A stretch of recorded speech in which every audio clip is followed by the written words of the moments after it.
Now turn to Section 4. Section 4. You will hear an extract from a lecture on traffic management. Listen to what the speaker says and answer questions 37 to 40. First, you have some time to look at the questions.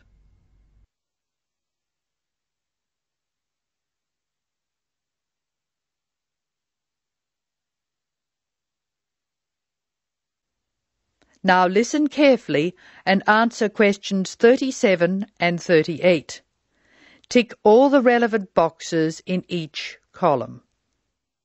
Good afternoon. I'm Tom Fisher, and I'll be lecturing you on traffic management this term.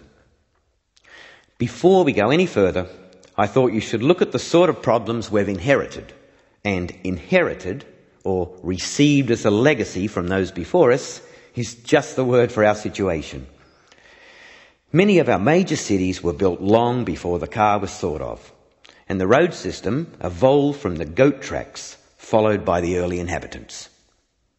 These we can refer to as old structure problems, and you can take the expression old structure to refer to problems which were in place before we saw the need to build efficient road systems. Old structure problems are easily demonstrated in London, New York, Sydney and Paris. Let's look at each city in turn.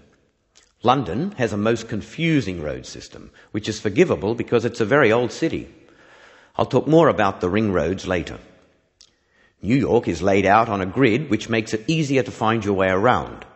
But it's an enormous city, and the sheer pressure of numbers strangles the roads. Sydney has narrow streets in the centre of the city, and the new roadworks are not keeping up.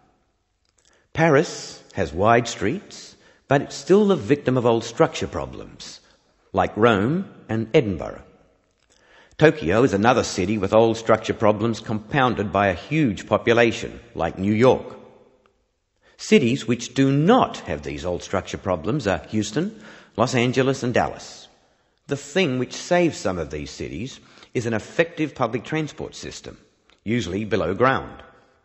London has an old but effective underground train system known as the Tube, and a comprehensive bus and train system above ground. Hong Kong has cheap, swift and effective public transport in the form of mass transit railway, buses and ferries.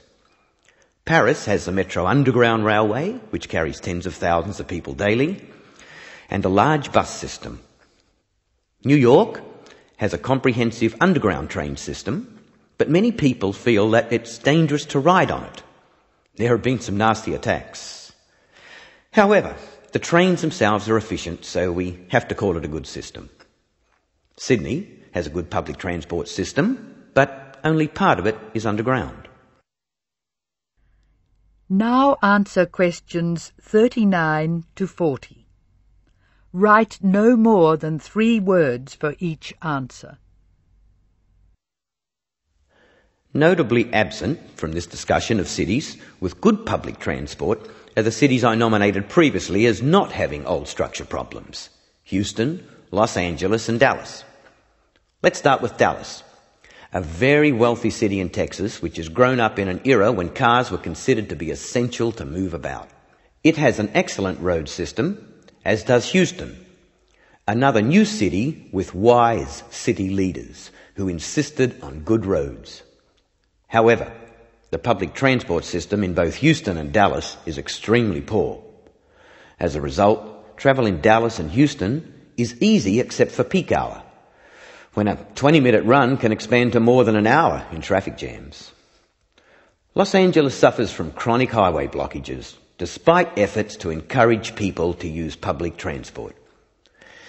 Cities with good road systems and no old structure problems can use other methods to reduce the number of vehicles travelling together at peak hour. Flexi time is one good method. Offices open and close at different times, so people are travelling to and from work at different times.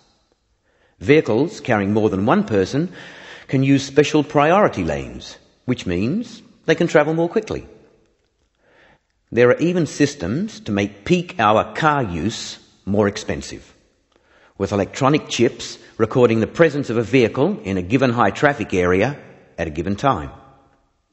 So, what can we do? The rest of this course will be devoted to looking at the conflicting demands of road users and relating the use of the private car to other aspects of the economy. Over the next 3 weeks, we'll be discussing this in more detail. That is the end of Section 4. You now have some time to check your answers.